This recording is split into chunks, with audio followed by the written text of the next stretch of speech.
Yung rat po, recruit para sa defensive and offensive. Paano ginagamit yung rat? So, isang masayang umaga sa inyo mga kapatid, at ako ay masaya sapagkat nakita ko kayo katayo muli sa inyong harapan for so long. May konting kalungkutan sapagkat nakikita ko na ang ating iglesia na aking pinag-umpisahan since the time of Pastor Eddie is umaatras. Aminin man natin o hindi. Unang-una sa oras lang ng pag-attend, I do believe there is a protocol na oras ng gawain is 8:30 to 9 or 9. Amen. Bakit ganyan ang oras? Hindi ako nagre-review kaya napapalala lang kasi nakikita ko naman. I try my best na lagi ko kayo maingan nyo. Nasa oras pa lamang yung Diyos ang ihintay sa dating usapan. Gabihan. So, yung oras lang, dapat maging isang ehemplo tayo na tayo ang maaga rito. Amen. By family. So siguro wag nagpapaalala, kung may nagpapaalala naman, malala. Isa sa aking gusto talakay dito sa temple, kung mapapansin nyo before ang structure natin, nang dumating ako rito, kawayan to. Isang church to na nung araw, magkikita kami ni Pastor Mio, nandiyan pa, Diyos, samantalang bulok ang church nyo. So, sa habang ng Panginoon, gawa ito noong araw, pagdalahan, then along the way, napagawa natin ngayon, naka-aircon. We're just focusing yata na na-aircon. Iniisip ko kung na-aircon, dadami ang atin. Dadami ang convert. Ang bawat pamilya sisigla. Kikita nyo. Nakukontrata ba natin yung iba nating kapatiran? Sariling pamilya, nakukontrata ba natin na mga atin? Meron ba tayong pakialam?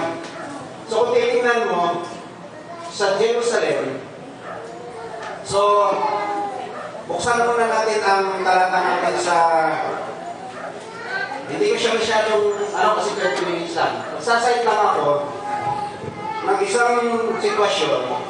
Buksan natin yung talata, lahat makukus ng Bible. Wala mo na gagawin ng PowerPoint para lang balikan lang natin yung muna natin pag-inig nung wala ang PowerPoint. Lahat nagbubuklat, nagtutulungan. Yung walang Bible, tinatabihan. So, pakibasa si Brother Rapram ang babasa nito, yung Malakay 1:8. Balikan ko lang siya. Malakay 1:8. Wala mo nang tatamarin ngayong araw, ngayong oras na ako nag-share. Everybody must open their Bible. Pag walang Bible, tabihan. Isang palaala yan na napapansin ko, wala yung nagdadala ng Bible. Umaasa doon sa PowerPoint, paglabas at may sharing, walang magbasang Bible. Noong isang araw, pinakita sa akin yung picture sa Facebook. Si Brother Lito, sa tagalan ng mga hindi ko tinataas, 2 Bible yung daladala niya. Amen. Magaling na siyang mangaral, pero bakit hawak pa niya yung original tunig?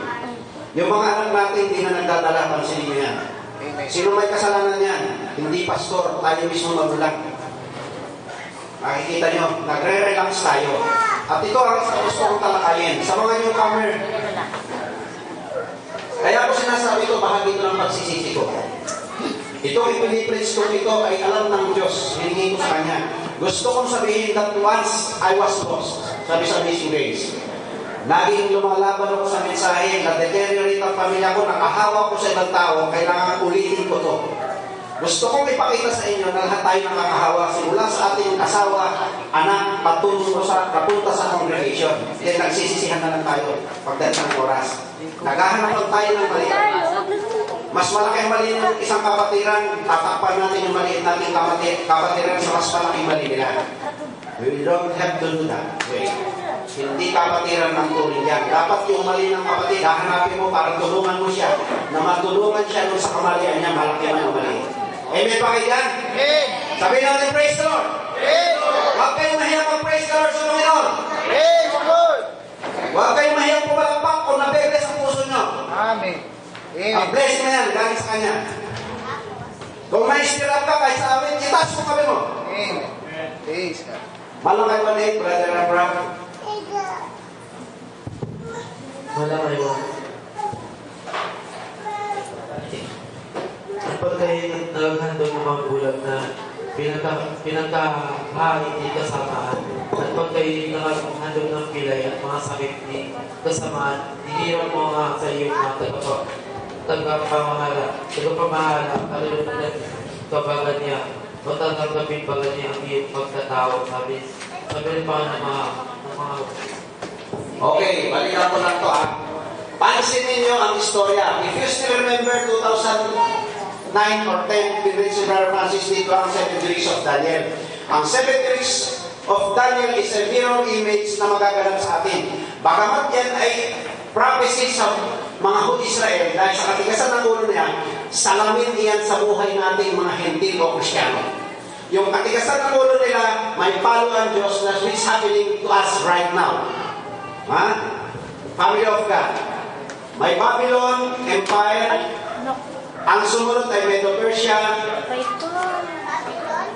Greek o Macedonia, ang sumako sa Israel. Then, ang Roma. Nandito sa side nito ng Roma, bago dumating ang Panginoon Hesus Kristo. Sa panahon na tapos na ang ikalawang templo, yung templo, parang third temple na rin ito, nag-umpisa sa bulok, karapemang konti, ngayon ito na, third temple na. Third temple na parang itong Manalini Church. Tingnan nyo mabuti. Pagdating dito, ito ang Book of Malachi. Nagsalita siya sa 1:8. Tingnan nyo mabuti. Pinarusahan sila ng 70 years captivity sa Babylonia, Medo-Persia. Pagdating dito, Greek Macedonia na. Nag-start ng mga around 168, ganyan. 8 BC. Dito naman is mga, sabihin na natin mga 30 BC. Ang Roma. Tingnan niyo mga kapatid. Inilabas sila sa Babylonia ng Medo-Persia. Naghahandog sila, may templo na. Then sa request nila kay Artaxerxes na makapagtayo ng wall. Di ba may templo na? Hello, may templo na? Wala o meron? Ang gusto nila mabakuran. Ang magkaroon ng wall. Gusto nilang magkaroon. At gusto kong diretsuhin ito, nandiyan yung mga programa natin. Diretso na. Kompleto na tayo, pero kailangan na lang natin yung programa para mabakuran. Alam niyo kung bakit? Ayaw ng mga Israelita na ang templo nila labas-masok ang mga Hentil o mga Hellenized Jew and Gentile. Ang Greeks. Sapagkat nabababoy, sa term nababastos ang kanilang pananambahan. At nahahawa ang kanilang lipi sa mga pumapasok sa panahon na to. If you still remember Antiochus Epiphanes, what he has done sa panahon na yan, dinumihan niya ang templo, naalala mo? Amen. May gusto akong salamin dito within a matter of 20 minutes. Nandito na ang philosophy, education. Sports. Pansinin niyo sa sulat ni Paul. Okay? Ito bago dumating ang Kristo Ngayon, mismo ang mga Hudyo sa panahon na yan, nahilig na sila sa sports. Dito na umpisa ang Olympics. At ang pagkasabi sa Juan, ang isa sa lagi nga nabasa ko, si Josephus, kinuha siya na mismo na parang unang-unang presidente ni Herodes para maging, nabasa ko yung Brother Jackson ko, maging parang siya ang pinakapinuno ng unang Olympics na pervert mismo sila. Mga Hudyong solid yan. And I hope nasusundan nyo ang ibig kong sabihin. Dumating ang tinatawag na 434 years. Dito, mag-aano ko rito sa Daniel 9:20. Makamalimutan ko. Tingnan nyo mabuti mga kapatid Nawala ang pananambahan nila, mananambahan sila sa Malakay 8, hindi na mabagong samyo sa Diyos yung inihandog nila. Pag naalala nilang umatin sa simbahan, pag sa loob na lamang may nakita dyan sa gilid, bibili na lamang ng kahit pingkaw na hayop para ihandog. Naalala niyo yung sinasabi kailangan ng record dito sa harapan, pinaghirapan sa bahay pa lang. Amen. Amen ba kayo dyan? Amen. Ito, kung sino makarinig nito, itanim mo na sa puso mo. Lord, may pagkukulang ako sa iyo. Totoo ang sinasabi mo. Pupunta ako sa church, late na ako, wala pa akong handa. Dapat may mga bago akong sabyo, magang-maga pa lang, alas 8, nakaupo na ako. At gusto ko tawagin ako ng MC para i-share ang mabangong sabyo mo. Ayaw ko maulit ang Malakay 1:8 na mabaho na sa ilong ko ang inyong pinagnahandog. Amen. Nakikita niyo to? Sayang lahat ng inilalabas na revelation sa pulpitong ito ng pinaghirapan ng mga mangaral. At tayo ang unang sumasalangsang sa Diyos sa pamamagitan ng mga ginagamit at tumatayo dito. Tatandaan niyo yan. Kailangan sabihin ko siya dahil baka hindi nyo naalala. Pag-ibig ko to sa inyo mga kapatid at pagmamahal. That's why hinihipitan ko yung pamilya ko. Gusto kong makabawi, gusto kong bumalik. Walang kwenta lahat ng hukom-hukom na yan kung hindi mo ipagaganap sa pamilya mo. Hindi mo pinag-take note yung anak mo na katabi mo ngayon. Hindi mo sinisino. Nakikita nyo? 1A. Gusto na lang nila, maghahandog sila, pingkaw.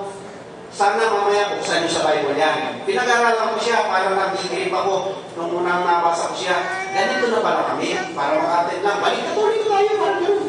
Ganyan na dahil ang Diablo, akala nyo, you are just playing religious na lang. Sana tamaan yung may tatamaan. Para masabi ko lang umattend ka rito, galing ko sa Manalite, naka-aircon, sarap eh. Hindi ako pinawisan, sa iba walang aircon. Kung babalikan nyo ba history, bulok ang church na to. Pero yung glory of this temple, dapat ang maluluwalhati in Diyos. Amen. Amen ba kayo? Amen. Patras tayo eh. Like, hindi ko yan sa aking mga anak. Madaling araw pa, nagpag-usap na ako sa kanila. Dahil natapunan sila ng na-Hellenize ang aking sariling pamilya. Ang sinesir ko, nangyari sa pamilya ko. May nangyayari bang ganyan sa pamilya mo? Amen. Amen. Ngayon, ang silent years, hindi na nakikipag-usap at Diyos at ang huling propeta si Malakay. Ano ang nangyayari ngayon sa mga Modeo? Ang nangyayari sa Modeo, kanya-kanyang takbo ng buhay. Tayo, meron pa tayong mensahe ngayong huling panahon. Pinapakita ko to. Ito tayo, pinapakita ko. Laodicea. Parallel sa sinasabi kong silent years. Nakikipag-usap pa ba ang Diyos sa sambahayan mo? O ritual na lang ang pabasa report mo sa bahay? Para lang mag-record ka rito pag Merkules at Biyernes ni Brother Menan ay may nai-report ka na may pabasa report kami. Yung iba nga, wala pa eh. Kita nyo, nahihiya ako sa Diyos yan. Bilang isang mga gagawa, kailangan sabihin ko sa inyo doon dahil sabutin mo sa Kanya. Kung hindi nyo na ako patayuin sa susunod, well and good. That's not a problem of mine.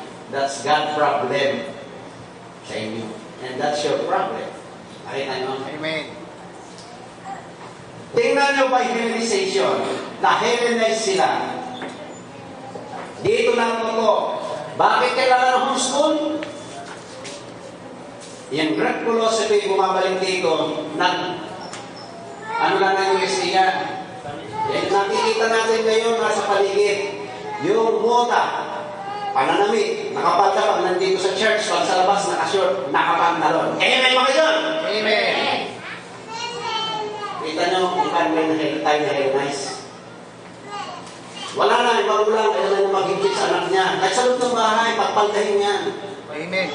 Sino ba niluluwalhati ng Diyos pag sa loob ng iglesia itong aircon? Dapat labas at loob. Magawa natin yan. Amen. Espiritu yan na bago ng ng Panginoon Hesus Kristo na Hellenize na. Ito ulit, ibang Hellenization to. Yung kultura sa eskwelahan na kinukuha ng mga anak natin.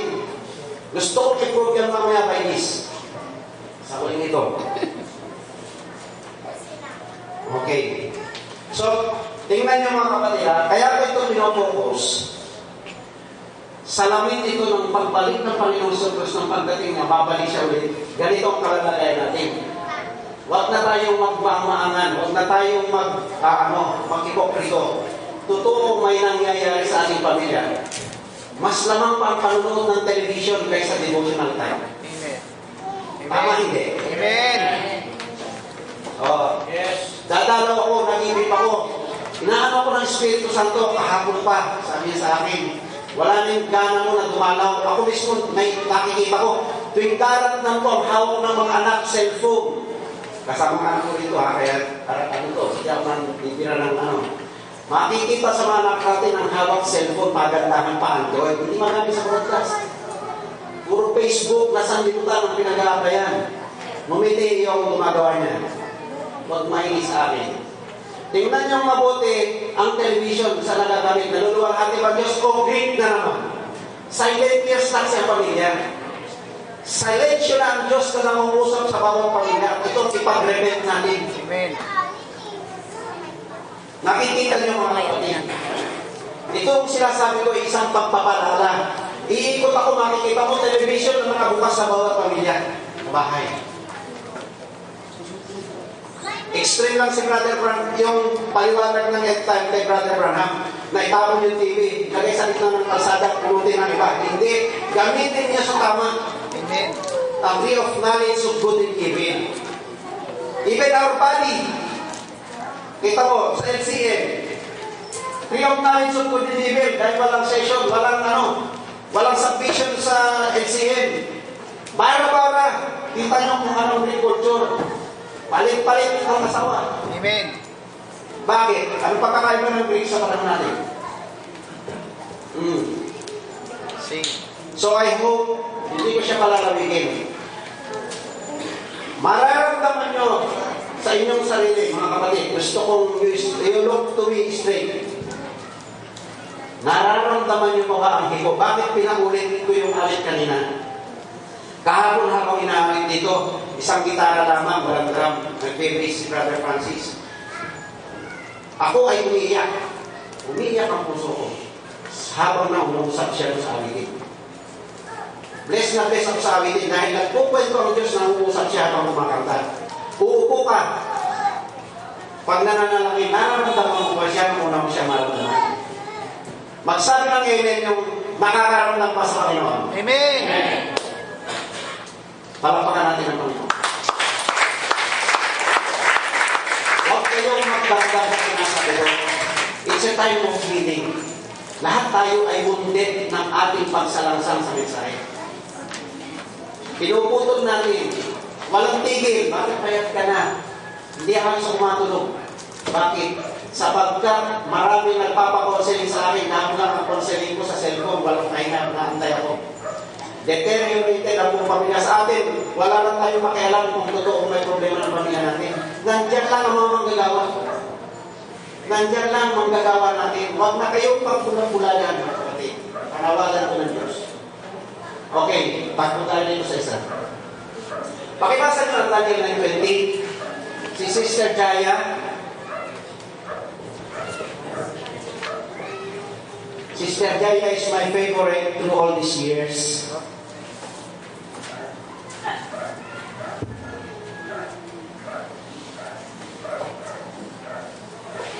Hello. Daniel 9:20. And while I was speaking, I prayed, confessing my sin and the sin of the people Israel, and presenting my supplication before the Lord my God for the holy name of God. Pakisabi natin, my sin, my sin. My sin. My people sin. My people sin. Balik tayo. Kaya ako sinasabi itong pinipris ko ito, ginagawa ko. Mamaya magbibigyan ko ng testimony sa nangyayari sa Quezon. Kaya pag pinipris ko, may ginagawa ang Diyos. Labanan to, gusto ko magtagumpay. Kaya ako sinasabi ito, pwedeng sundan. Amen. Dahil totoo. Tulad ng sinasabi ko, kilala niyo ako.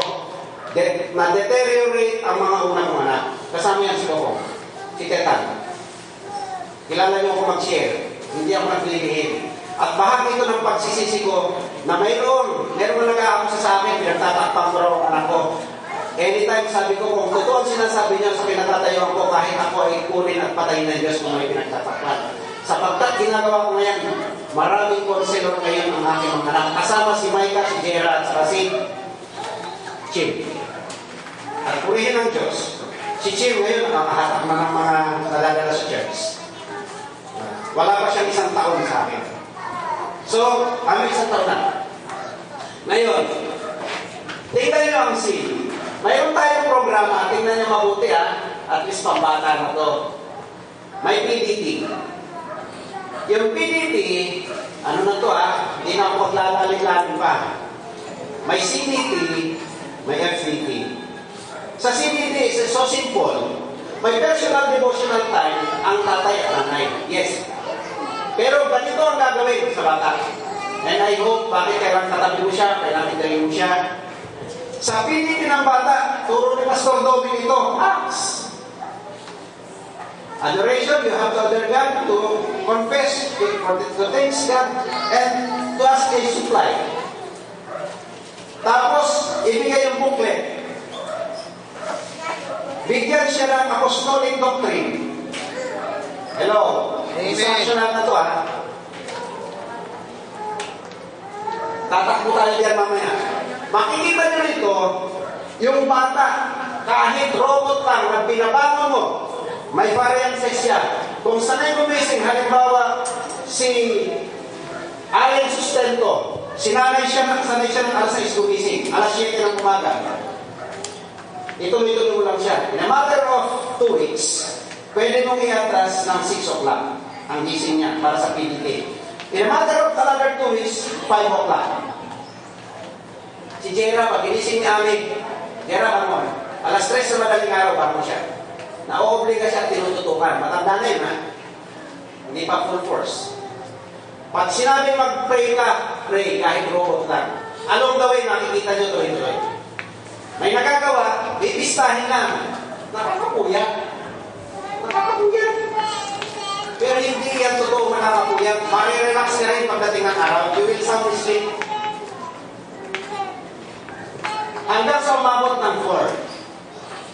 Babasahin niyo yung booklet ni Brother Branham, Asilis, Apostolic Doctrine. Susulat niya yung unawa niya. May pagpapagal siya sa madaling araw.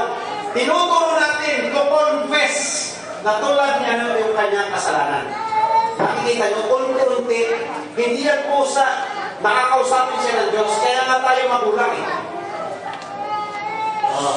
Ito, kung hindi mo magulang na physical, ampun. Totoo, kaya ko sinasabi, totoo. Kailangan ituloy ko lang. Tuloy-tuloy lang ang session ko para maintindihan. Para makita ko, may tapos pa ako. Marami akong naiintindihan kasi hindi na tinuturo ng ating kapatid. Pero may kailangan manghingi ako sa kanya ng dagdag kasi sinasabi ko, Brother Francis, may gusto kong gawin. Kita ko, there is something a vacuum within me. Within my heart and within my mind.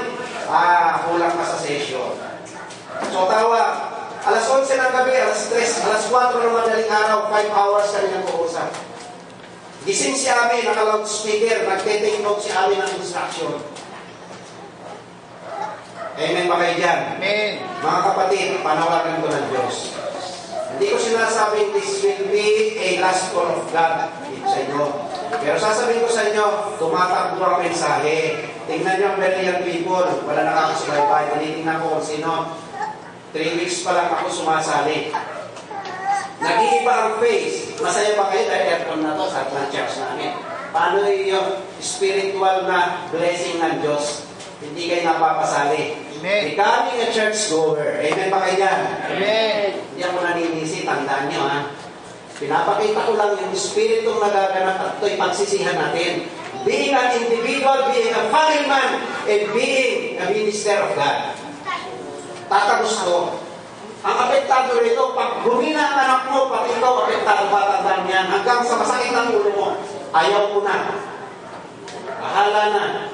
Basta ako maglilingkod sa Panginoon, pero nakita mo, may bolang pakal ka na hatak-hatak yung mga anak mo. Kaya ako sinasabi ito, may panahon pa tayo. Dito binuksan ng Diyos ang mensahe nito. And how about the sin of my people? Lagay muna natin, kaya alin ulit. Yung sarili niyang kasalanan, hindi siya makapag-confess. How much more yung kasalanan ng mga kapatiran? How can He intervene? Being under intervention between God and man. Sa sarili pa lamang niya. Hindi na siya penetrate sa Panginoon. Buti pa si Satan, sabi nga sa John 1:6, akyat manaog pa eh.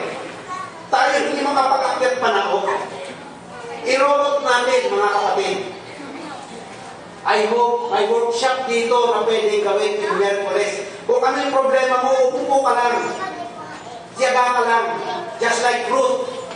Cleaning sa kanyang dinadampot-dampot. Pero makita ni Boaz na nagpili siya sa cleaning. Nang ginawa, ibinuhos, magtira kayo ng malaki para pag dumating si Ruth, marami siyang maani. Ganyan si Jesus Christ. Kaya may makita.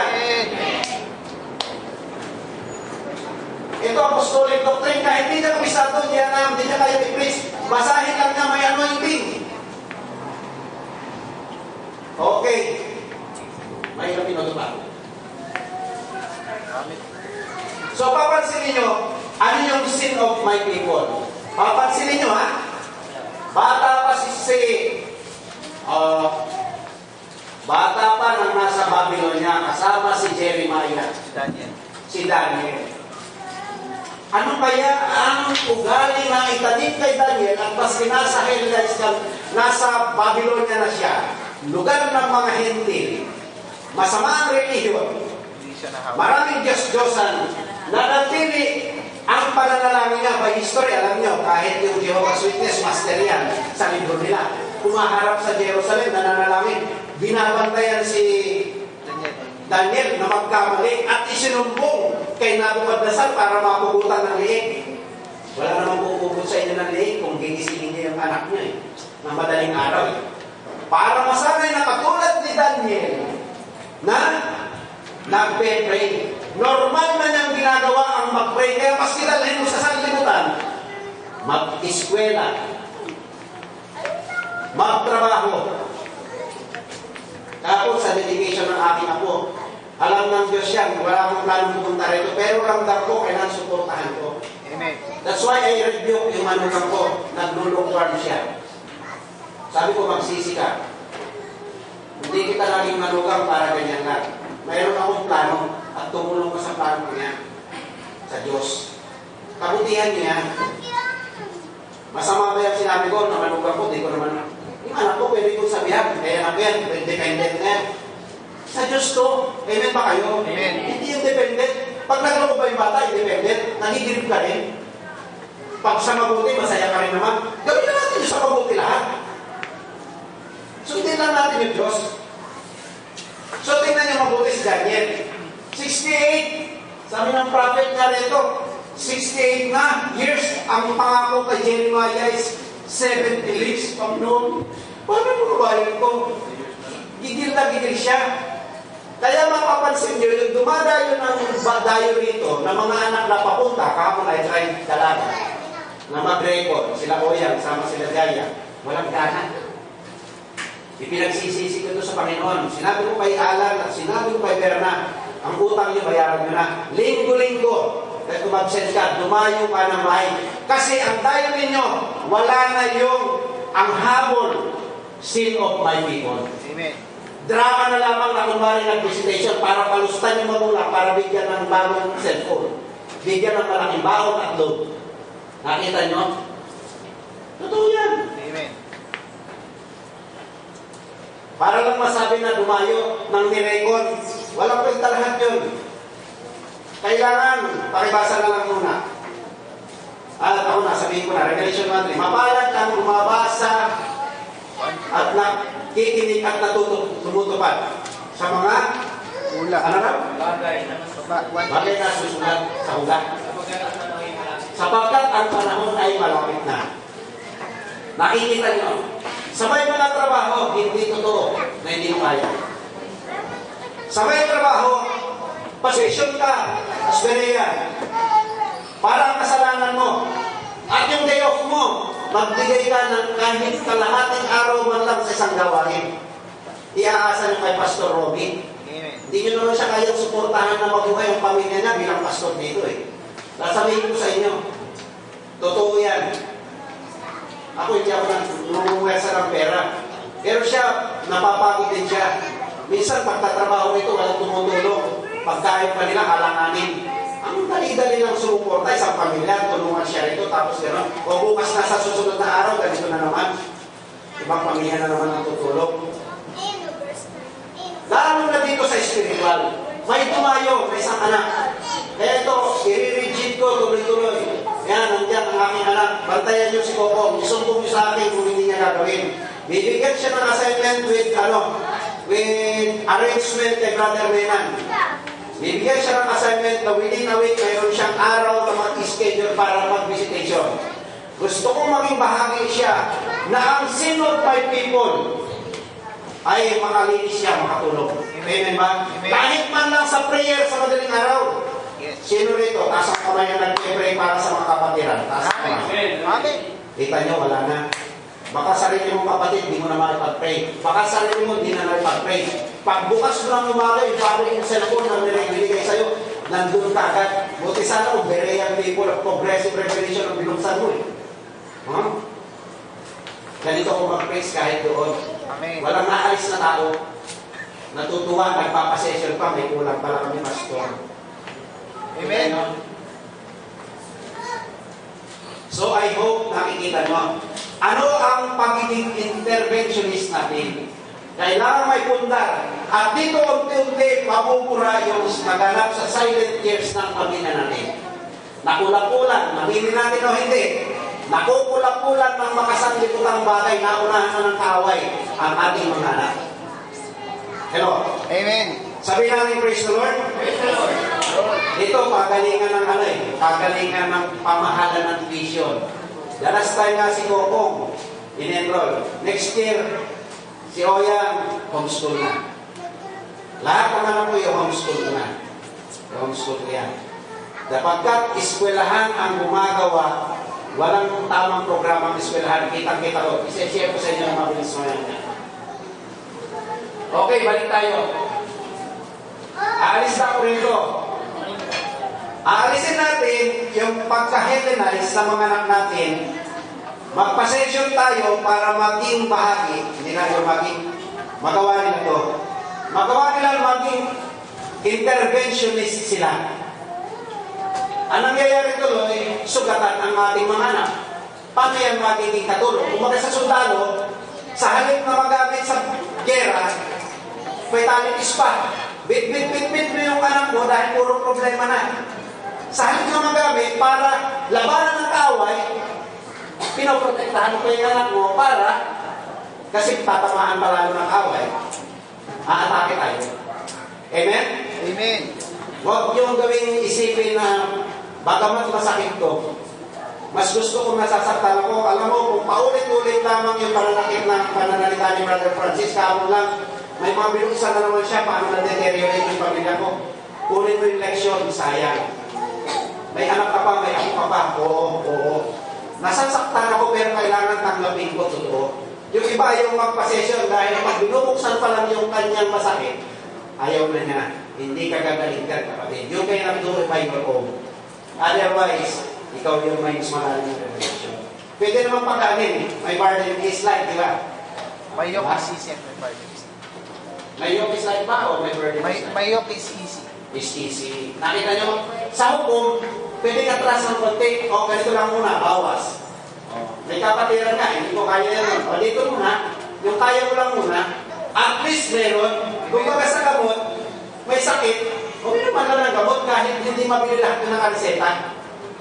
Amen ba kayo dyan? Amen. Hindi yung magkapupunta sa doktor at akala mo, kahit nakabukol na, Okay. wala kang sakit.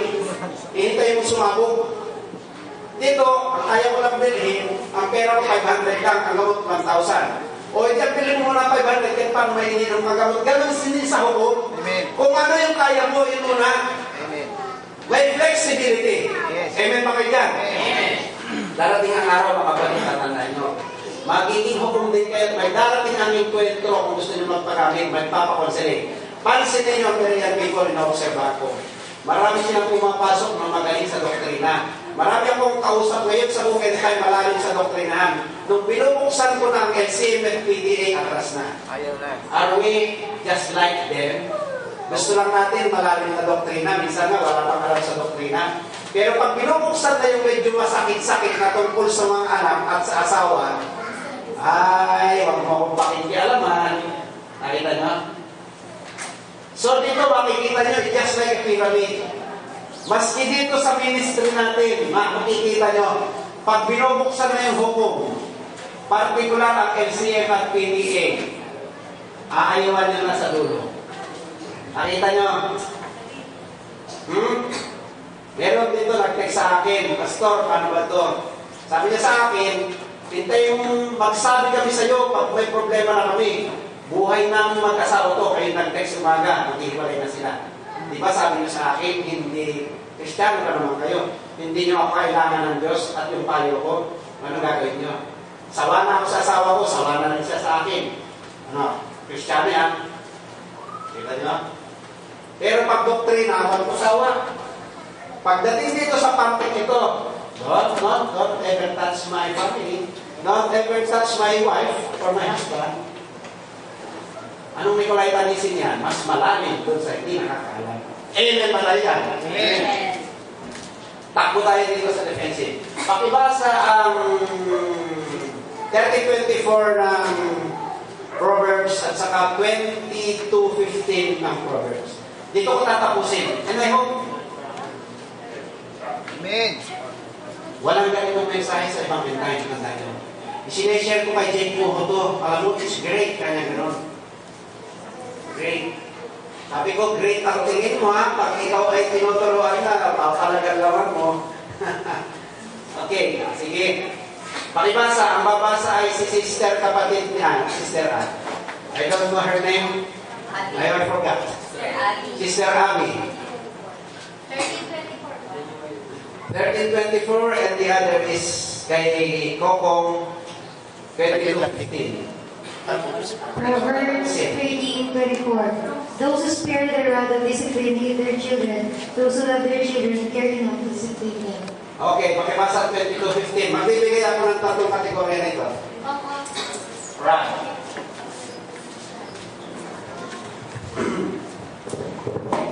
Ang kamangmangan ay nababalot sa puso ng bata, ngunit ilalayo sa kanya ng pamalong pangsaway.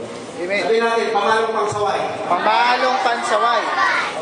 Baka dalawa lang. Ang number one dito talaga is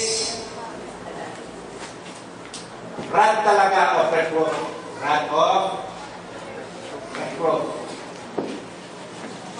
And number two is leverage. Leverage. Alam niyo naman leverage, di ba? Ito ay when it is one. Ngayon, ganito, case-to-case basis yan. At gusto ko ipakita sa inyo, ang nakakawala pala ng defensive, ng defensive na kasalanan, ay yung offensive. Ang pamalo, obligado galing ito sa Diyos. May dalawang klase ng pamalo sa tao. Literal na pamalo, alala nyo, pinapatuto ko nung araw dito sa hindi sumunod si Juan, hindi ko pa alam, may tama at mali siya. Naalala nyo si Jeremy dati, na kinukot din ako, pinalo ko ng upo na ito dahil ayaw sumali sa pabasa report, basak sa ikot niya. Natakot siya. Amen. Natakot siya, parang mali. Sabi ng iba, masama raw hukom. Papakita ko sa inyo at least makikita niyo. Ang mali ko, yung takot niya, parang katatapos ng Armageddon, hindi ko tinuloy-tuloy ang offensive. Amen. Hindi ko nagamit yung takot niya para magpa-session ako at ituloy ko yung dapat gawin. Hindi masama yung golpe di bulat na mapalo ng bata na halos talagang yung dila lang ang walang latay. Minsanan lang. Minsanan lang. Pag nakuha mo yan, mahal ka talaga, sabi ko sa inyo yung session. Magpa-session ka, ano ang next level mo para offensive? Yung takot niyang yan, isang tingin mo lamang, isang angat mo lang ng pamalo, hindi mo pa pinapalo, takot na yung bata. Nakikita nyo? Amen. Ang mali ko noon, nawasak, natakot, nag-relax na ako, ang nangyari, na-deteriorate ulit. Ano nangyari sa kanya? Ngayon, pati ako po damay. Napalala. Ang sinasabi ko, ako na to ha, kung kayo ay nangyayari sa inyo yan, mag-isip-isip na kayo. Kung hindi pa naman nangyayari sa inyo, mag-isip-isip pa rin kayo. Tama. Aabangan kayo ng kaaway. Ako naman, salamat sa Diyos, nakakakita na ako ng maganda, nakikita ko at totoo na, medyo yayabang ako ng kaunti, nakakapagalaga na. Nakikita nyo. Kaya sabi ko kagabi sa aming FDT ng pamilya ko, maging modelo kayo. Amen. Pagsikapan ninyo. Marami akong alaga na nakinabang na ng mensahe ito, isang tawag ko lang, nandyan sila. Masuno rin sila mga anak na lalaki at babae, kayong sarili kong anak, hindi makikinabang parang Israel. Ang nauna hindi YouTube. Marami nakikinabang sa mensahe ito na sinishare ko. Alas 2 na madaling araw, nagre-report, nagtatrabaho sa ibang lugar, mga kabataan na kay Daddy Kokong, ni Teresa. Nagulungkot ako kasi hindi sila ang nakikinabang ng aking naiintindihan. Sabi ko nga sa kanila, kawawa kayo. Pero kailangan balikan ko kasi ako ay nagkulang sa kanila. Dinitsaga ako, late ako ngayon dahil si Kokong mabagal magbihis. Pero kailangan tsagain ko. Amen. Tingnan nyo si Benedict, hindi kumunta. Patigas ng puso niya. Dahil may maganda siyang trabaho. Hindi ko siya na-train. Nakikita nyo? Wala akong bahay dito sa Maynila. Anak pa tayo ng tinitirahan ko si Benedict. Leverage, kahit leverage, wala. Pero yung bata, sawang-sawa sa binibigay mong regalo ng tiyuhin, ng pinsan, ng nanay, ng lola, para mangawa doon sa mga bigay. Hindi pag dumaan sa rod of proof. Yung leverage naman, wag usawa kong ibigay. Sa halip na gamitin yung finances, kung hindi mo kayang mamalo, Hindi wag nagamit. usawa kong ibigay. Nakikita nyo? Nagastay na. Sino ang nagpapadeteriorate ng inyong anak? Amen. Tayo mismo. Amen. Sabihin natin, tayo mismo. Tayo mismo. Kasi hindi tayo nagpapasesyon, nagsasabi tayo. We are living for understanding. Mahal ko kayo, tandaan nyo. Amen. Bakit ako nandito tuwing isang beses na isang buwan? Amen. Part number 1 sa pamilya ko, ang anak ko na iwanan. Utang ako sa Diyos dahil sa pabayaan ko sa kanila before. Nakatutok ako dun sa Quezon. Hindi ko sila pwede pabayaan. Tuwing madaling araw, umiyak ako sa Diyos. Dahil na rin sa kamangmangang sinadya ko ng panahon na ipinapakita ng Diyos yan. Huwag matulad sa inyo. Huwag nyo nang gayahin ang ginawa ko. Huwag nyo gayahin. So, tingnan nyo mabuti ang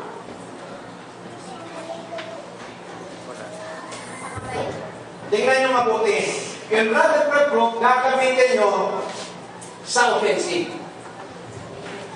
Kasi, hindi ko sasabihin ang pangalan. Sabihin ko na. Noong una, si Ami nagsasama ng loob kay Maika dahil marami kami nastukan. Ako naman, yung damdamin ko, naiinis din ako dahil paulit-ulit ang kasalanan. Sabi ni Brother Francis, ituloy mo yung paghanap ng problema sa kanya. Yung kanyang defensive, pero mag-offensive ka na, ganit ang gawin mo. Ang pamalo, may isang beses, 7 palo si Ami. Umiyak si Ami habang pinapalo niya si Maika. Ang naramdaman niya, hindi nagalit dati. Awa dun sa bata. Sabi niya, mahal kita. Kaya akong ginagawa ito sa'yo. Si Ami ang pinapapalo ko, hindi ako napalo. Ngayon, ang pumapalo siya si Chin. Dahil mas matured na siya sa kanilang lahat. Nararamdaman niya na yung kanyang concern dun sa bata. Nandun. Nakabantay siya lagi. Sa madaling araw, babangon, gigisingin. Bangon ka. Ngayon sabi ko, Kimberly, 2:30 siya kung gumising. Talaga may schedule niya. May 3:30, may 3 o'clock, may 3:30, may 4:30. Isa-isa lang gigising namin. Bangon lagi si Ami naka-alarm yan. Pagbangon niyan, tututukan niya na nagpe-pray talaga. Parang batang paslit na katulad ni Ali. Dapat gano'n, ang tingin mo. Magugulat ka, alaw na madaling araw, si Chim nandun, nagsusulat, nagpe-pray. Nagiging normal na, sabi ko sa inyo, paunti-unti, and I hope pagtulong-tulungan natin yan kung dumating siya rito. Amen. Mapakasyon sila. Maging intervenor siya na sin. My sin. Unti-unti na. Maituloy niya sa sin of my people. Tinatanong mo siya, Chip, ano pinag-pray? Sila mama, sila papa, yung kapatiran, pinag-pray ko na. Minamotivate siya. Kung lahat tayo yung gagawin natin sa buong pamilya natin yan, yung power ng prayer, magaganap. Naintindihan niyo ako mga kapatid? Amen. Huwag natin baliwala itong araw na ito na sinabi ko sa inyo. Put this in your heart and mind. Ngayon, hindi po ayos yung pamilya mo, sensado ka na, may maganda kang trabaho, wala nang pake. Walang pwede ka sa Diyos. May mensahe tayong sasagutin mo. Okay. Itong leverage, binabanggit ko lang to kasi minsan limitado na ang ating kakayanan na mamalo. Pero ito papakita ko, may power at may anointing na mamalo. Ha? Kung babalikan natin, at hindi, ito naman, kilala niyo ako mag-share, ha? Bulgar. Kilala niyo si Micah, ha? Diba? At least sabihin ko, nandiyan si Juan, ang lolo niya. Wala si Brother Jerry. Pag nire-record pa, kinukwento ko kay Brother Jerry, hindi na siya makapagsalita tungkol sa kamali ang ginagawa ng anak niya. Naka-record lahat yan. Pero kailangan tiisin mo. Ngayon, nung una siyang pumunta bilang patotoo, kung tumawag siya sa papa niya parang prinsesa pa, kailangan mo gano'n, padala pa ng karne sa bus para lamang may masarap na, kala mo prinsesa. Pinunti-unti kong kinain. Session kami, usap-usap kami, session sila ni Brother Francis. Alam mo, ngayon, to make the long story short, may 3 araw, minsan wala siyang shampoo. Paliligo siya, babasahin ng ulo, sasabunin ng Ajax ang katawan para mawala ang dumi. Wala siyang pera eh. Wala maipadala. Maski may padala, huwag muna. Alam mo kung bakit? Nasa leverage ha, bukod parang palo sa akin. Sasanay na. Naiisip niya, plus kinokonsensya siya, hindi na pala kumakain ng mga kapatid ko noon, ako pasarap-sarap dito. Ang kapalit, ngayon, meron siyang pang-kape, meron siyang pang-shampoo, may pambiling sabon, nagtatranscribe siyang pinapaspasan niya kahit madaling araw para makabali siya kay Ami ng 5 piso o 7 pesos bukas. Nakikita niyo? Napakahalaga sa kanya ng 5 piso ngayon. Amen. Dati yung 10 peso, 20 pesos, pambili niya ng isang kahang sigarilyo, unti-unti niya matubos doon sa tabing dagat. Na nagkakatingkas. Hindi nila pala ako naintindihan bakit kinampun niyan sila, kahihiyan daw sa ministry. Sino ang ako nung kumatin dito sa Manaliti? Dadalhin ko roon para hangaan. Si Brother, hindi ko lang siguro ako dito. Sabi, ang galing talaga ng airtime mo ah. Gagaling. Alagay mo kaya, si Rambra, pag kinampun ko, hahangaan nila yan. Si Jerome, si Gerald, si Aiza, ay Iris. Wasak ministry mo. Nakita niyo? Hindi ko siya ikinahihiya. Natutuwa ako sapagkat may ginagawa ng Diyos. Amen. Amen pa kayo dyan. Amen. Makapal ang mukha ko dyan dahil may mensahe tayong panghabang. Amen. May pangako ang Diyos na ibabalik niya. Sana makipagtulungan kayo mga kapatid.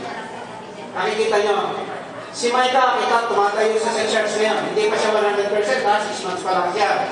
Umaawit siya habang umaawit siya habang nakatas ang kamay. Lumulunga.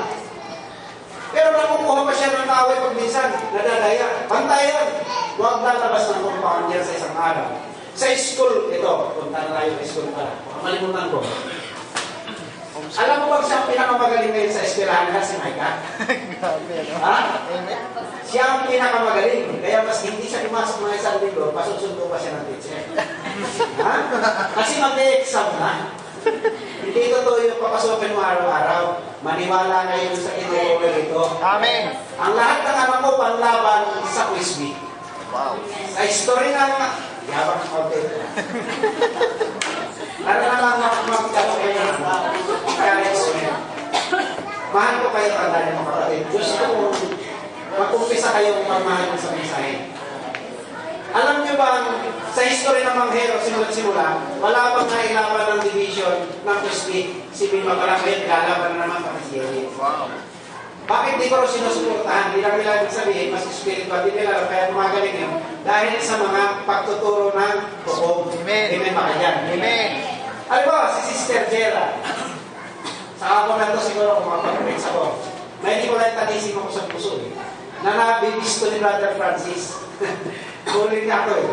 Kapag nagre-record kami, totoo. Kaya umami ako ito. Alam mo, si Jera, 4th year siya. Hindi pa siya 100% sa marami pa siya mali. kailangan magtulungan kami ni Brother Eric, tumulong kayo, mag-recon kayo kay Jera. May kahinaan siya. Pero ang kahinaan niya, kung marami nagpapalala, madali siya mabago. Amen. Gusto niya agad sumunod. Amen. Kaya naman, hindi ko siya pinagalitan. Wala siya maalala, kaya pag sinabihan ko tahimik, kung babalik ko, pero hindi makita ang harap ng nasagot ang harap-harapan. So, ibig sabihin, 4 years siya, ang ginagawa niya, pinatuturuan ko si Bembe at saka si Joseph ng pang 4 year. Wow. Tama? Si Bembe, grade 2 pareho. Pang-upusturas niya, kasi may programa tayo na academics, house chores, spiritual. Ito, ma-develop lamang halimbawa sa kanila kay Micah. Pag-uwi niya, yung kanyang kapatid, ate siya na mahal niya yung kapatid niyang turuan niya ng academics, spiritual at house chores. Napakasipag, parang sister pa rin. Napakasipag sa trabaho ng bahay ni Micah. Iutos mo na lahat ng susundin niya. Na dati, hindi niya ginagawa sa kanila. Lumalabas yung galing niya ngayon sa trabaho ng bahay. Pwede kumahang sila ipasok ng katulog, ikita ko. Sabi ko, babali na ako ng 1 year, wala na kayong alisan. Bibigyan ko naman kayo ng 30%. Hindi may pera na ako. Kasi ko yung katulog, bibigay kayo, mas sagana. O, yan. Sa eskwelahan, Micah, huwag ka pumasok. Nararamdaman ko, magbabarkada lang. Hindi pumasok. Pag mag-exam, papasok siya. Exam siya, ayos pa siya. Kasi tinutuloy niya ang academics sa bahay. Amen. Kita nyo? Pagdating sa school, maniwala kayo sa akin mga anak nyo. Puro kabulastugan ng ginagawa niya sila sa school. Papabiruan yung mga taga-antigang believer. Amen. Kaya tanong mo, examine mo sa pinag-aaralan, wala makisagot. O, gusto nyo, mag-exam tayo mamaya sa St. Routine natin. Amen. Wala kayong mga isasagot kasi ang nasa utak ninyo mga LCM sa paligid. Yung biruan, kakalula. Pero kung mag-focus, ang iniisip lang niya, pag yung gawain, pag yung tatrabaho pa, tapos yung academics niya, pasok lahat yan. Amen. Dahil si Micah, exam. Sinundo, pinasundo, ay may exam daw. Ay, di pinuntahan, lunes martes, exam. Therefore, absent na naman siya, nasa bahay lang, araw na siya ng araw. Tinuturuan niya si Bembe, nagtatranscribe siya para makabali na naman ng 5 piso bukas. O, overbali na yan namin, kung naman bibigyan. Oo. Nakita nyo? Ang usapan namin ni Brother Jerry, yung sweldo naman na magagaling sa kanya, doon sa take, 150, isang take. Wow. O, di halimbawa, yun naman sa akin, sa kanya. Pero hindi ko sinasabi, yung kapag kay Brother Jerry, kay Micah, nagaling sa papa niya. Nararamdaman niya yung pag-ingat. Grabe pala yung aking ano, di na pala man lang nakabili ng Cerelac si Drum Break dahil sa akin pinadala yung pera. Nag-i-grade siya sa ginagawa niya. Amen. Ngayon, tanong niyo kung kay Brother Jerry, kung siya nag-text pa ng papa, padalahan mo ng pera. Nakita niyo, malalaki naman ang mukha nila yung kapal. Hindi sa makapal ang mukha niya walang yan, kung hindi, medyo tumabang na sila. Nakikita niyo. So, at tandaan niyo, ito yung isa kong manawalan sa inyo mga kapatid. At hindi niyo matatapusin. Mag-pasession kayo. Mag-unti-unti kayong magpaano, yung LCM, sa PTA. Umupo tayo. Maraming tutulong. Umupo kayo unti-unti. Masakin natin yung matigas natin puso. Ang problema natin, yung puso natin matigas. Kahit na anong dalim ng mensahe, pag matigas ang puso natin, hindi tayo matataniman at hindi tutulungan. Ngayon, hiningi ko yung na makapag-mensahe, gusto ko kayong abulin sa aking nararamdaman. At kung tuloy-tuloy tayo, na kung ang nararamdaman ko, nararamdaman ng bawat isa, magkaroon, then this church will be a glorious church. Makaka-convert tayo ng mga panibagong mananampalataya. Alam mo nangyayari? Ang kino-convert natin, yung pagkibahay natin ng 10 years na natin kasama. Natatawa ako sa nangyayari dito sa community. Ang dinadalaw, yung dumadalaw din. Ang tawag nila, naglulukuhan lang tayo dyan. Ang ating dapat mangyari, atake, sabi ng prophet, kahit parating na si Kristo bukas, mag-evangelize ka pa rin. Nakita niyo? So I hope, sa mga susunod na linggo, darating sila rito, gusto kong alalayan nyo, kahit sila Micah, sila Sister Vera, hindi pa sila perfect. Amen. Gusto kong makita nila na kayo mismo ay nagsusulikap at magamit sila sa inyo para magpareho kayo. Yung record lang, pasession lang kayo, naalala naman nagpapasession kayo, alam ko magiging masaya sila. napasyalan ng bawat pamilya ninyo na makikita may ginagawa ang bawat pamilya. Hindi yung kakatuwa kayo sa television. Kung pupunta ako dun sa bahay ng bawat isa, television na nabubuksan. Pwede na kung siguro kung nalagpasan nyo na si Brother Menan sa disiplina, si Brother Vito, then pwede na. Kita nyo. Pwede ako. So I hope ito isang panawagan. Kilala nyo ako kung paano ako magsalita. Hindi ko inaalintana yung batikos, hindi ko inaalintana yung pagod. Ang inaalintana ko ito paano magawa yung kalooban ng Diyos. And I hope kahit hindi tayo ngayon, ibahagi natin ito sa ibang kapatiran. Ito yung magagawa natin pagmamahal. Then, kahit ipon mo yung aircon, pag talagang glorious na itong church na to, ang mangyayari, ha? Pag glorious yung church na to, mainit. Mainit dito sa iyo. Amen. Hindi na malamig to, iinit. Amen. Amen. So sabihin natin, praise the Lord. Ulitin natin ulit yung isang awit lang. Ulitin natin yung inawit natin kanina. Ay,